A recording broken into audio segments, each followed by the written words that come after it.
안녕하세요. 샘쌤의 R2입니다. 오늘은 평강현미경 관찰 2탄인데요. 반드시 B반 친구들은 수강을 해주시길 부탁을 드립니다. 네, 선생님이 미안하게 됐습니다. 진도를, 속도를 못 맞췄어요. 미안. 혹시 B반 친구들 중에 먼저 수강한 학생들은 꼭 링크라도 걸어가지고 B반의 모든 친구들이 들을 수 있도록 제발 부탁합니다. 플리즈.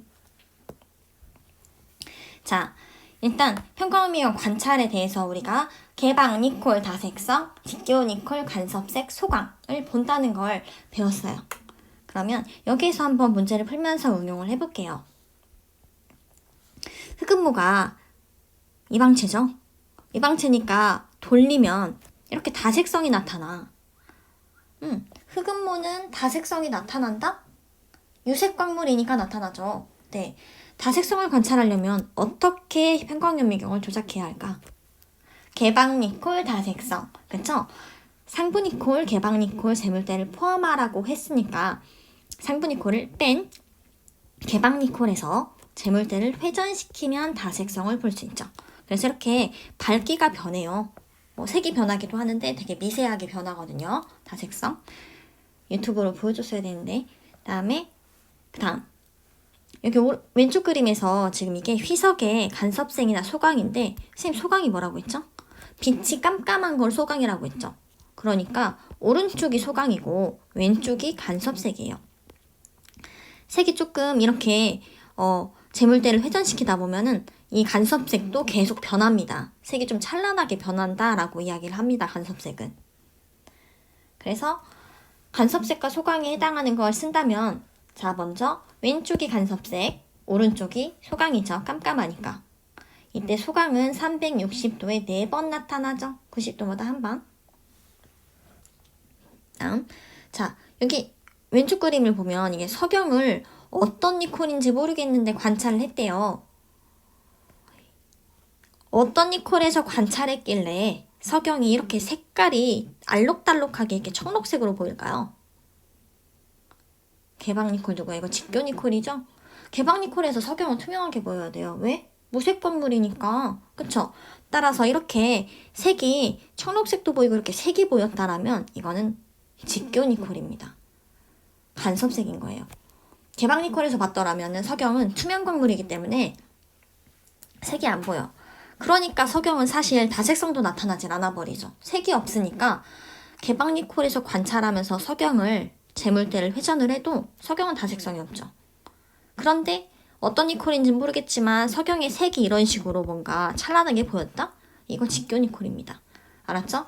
따라서 석영의 이러한 변화를 관찰하려면 상부 니콜은 끼운 직교 니콜 상태에서 봐야 합니다. 이렇게 회전을 시키면서 이런 직교 니콜에서 석영을 어떤 광학적 성질을 관찰할 수 있죠? 그쵸?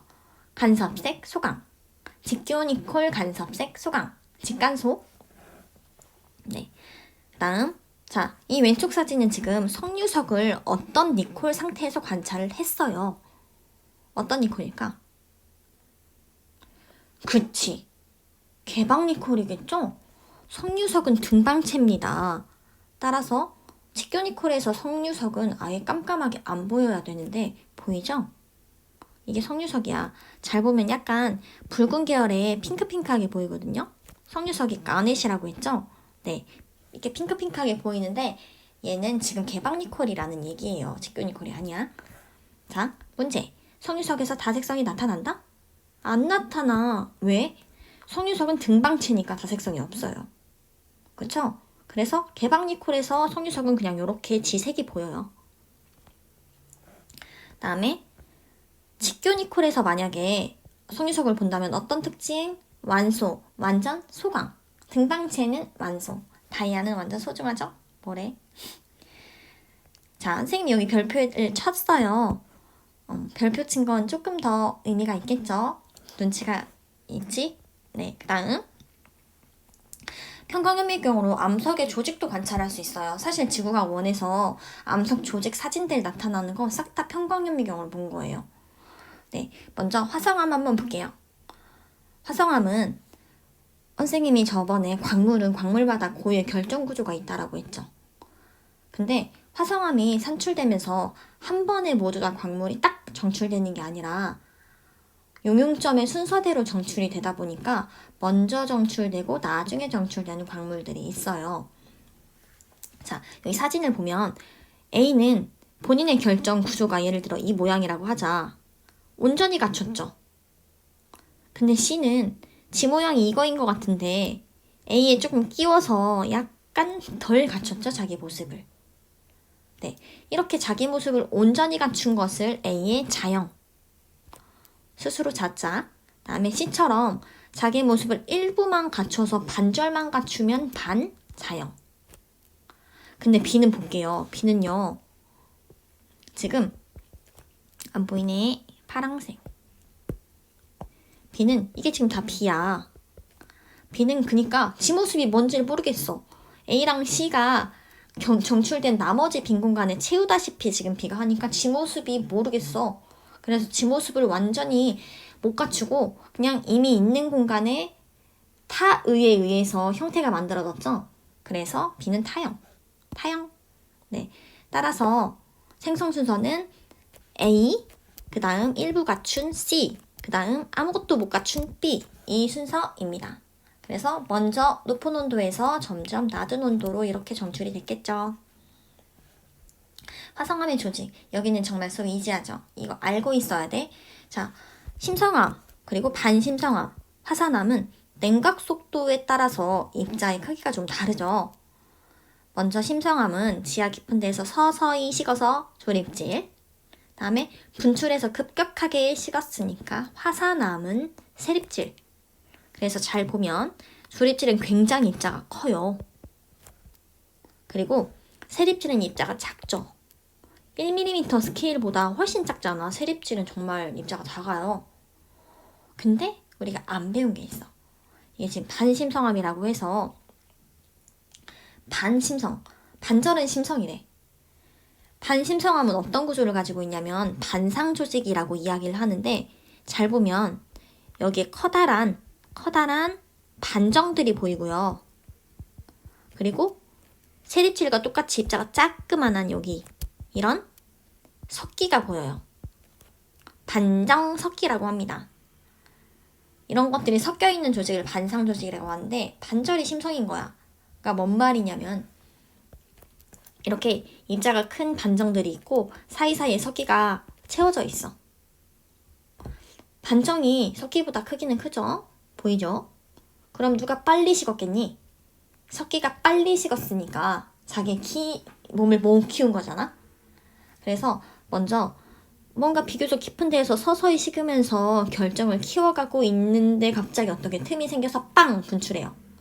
그러면 반정이 생기다 말고 갑자기 석기가 호라락 이렇게 생기는 거죠. 네, 그래서 반정이 먼저 생기고 석기가 나중에 갑자기 분출하면서 와르륵 식어버려요. 이런 조직을 뭐라고 한다? 반상조직, 반심성암에서. 네, 자, 그 다음 퇴적암. 퇴적암은 그냥 그런가 보다 해. 별로 안 중요해. 퇴적암은 잘 보면은 이렇게 입자와 입자 사이에 잘 보면 이렇게 빈틈처럼 그냥 빛이 보이는 공간들이 있다? 입자끼리 치밀하게 맞물려 있지 않잖아. 지금 봐봐. 화성암은 치밀하게 조금 맞물려 있는데 얘는 그렇지가 않아. 이런 사이사이 이런 것들 있잖아. 여기에 그냥 교결물질이 채워져 있는 거지. 따라서 이런 구조가 퇴적암인데 이렇게 부세래기들이 쌓인 것들을 우리 쇠설성이라고 하죠. 뭐 쇠사암, 이암, 여감 같은 거. 이런 애들이 보이는 이런 조직을 무슨 조직이야? 쇠설성 조직이에요. 따라서 쇠설성 퇴적암에서 쇠설성 조직이 보여요. 쇠설성이 아닌 퇴적암에서 보이는 조직을 그냥 비쇠설성이라고 합니다.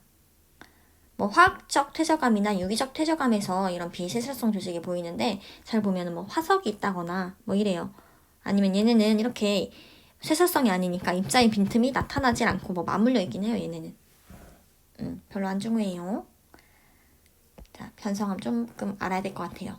변성암은 크게 열과 압력으로 변하는 광역 변성. 조산운동이 일어날 땐 넓은 범위의 압력이 일어나니까 이렇게 광역 변성이 일어납니다. 다음, 마그마가 관입하면 마그마의 접촉부에서 좁은 부위의 열로 인해서 변성이 일어나죠? 이런 거는 접촉변성이라고 해요. 다시 광역으로 돌아가서, 자, 광역변성을 받으면 어떻게 암석이 변하냐면 셰일은 점점 압력이 증가함에 따라 점, 천, 편 요렇게 점점 변해요. 이때 편함, 편마함은 우리가 흔히 봤다? 이게 편함이에요. 약간의 조립질로서 이렇게 줄무늬 구조가 조금 보여요. 근데 이 상태에서 더 힘을 받잖아요. 압력을 받잖아요.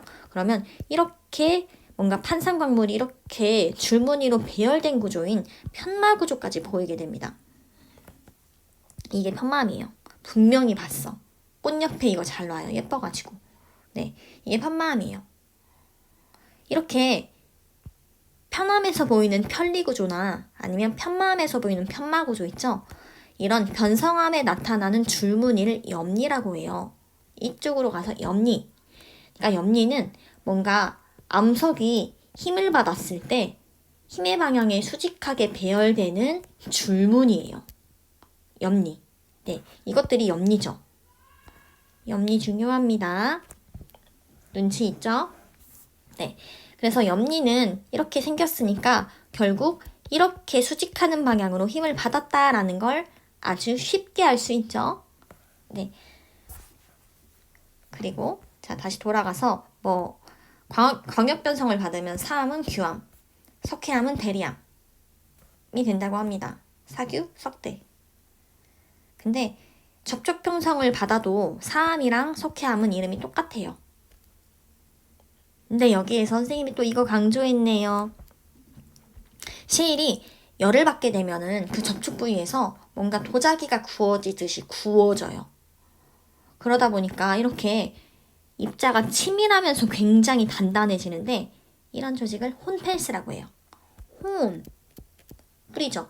뿔처럼 단단하다 해서 셰일이 변한 열변성의 암석을 혼펠스라고 합니다.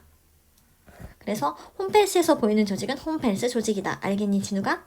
네, 이때 홈펠스 조직은 방향성 없이 치밀하고 단단한 조직을 말해요. 네. 그리고 이렇게 규암에서는 잘 보면은 입자가 굉장히 크면서 또 치밀하게 비슷한 크기들끼리 이렇게 맞물려 있잖아요. 이런 조직을 입상 변정질 조직이라고 한대요. 비교적 조립질로 이렇게 맞물린 조직.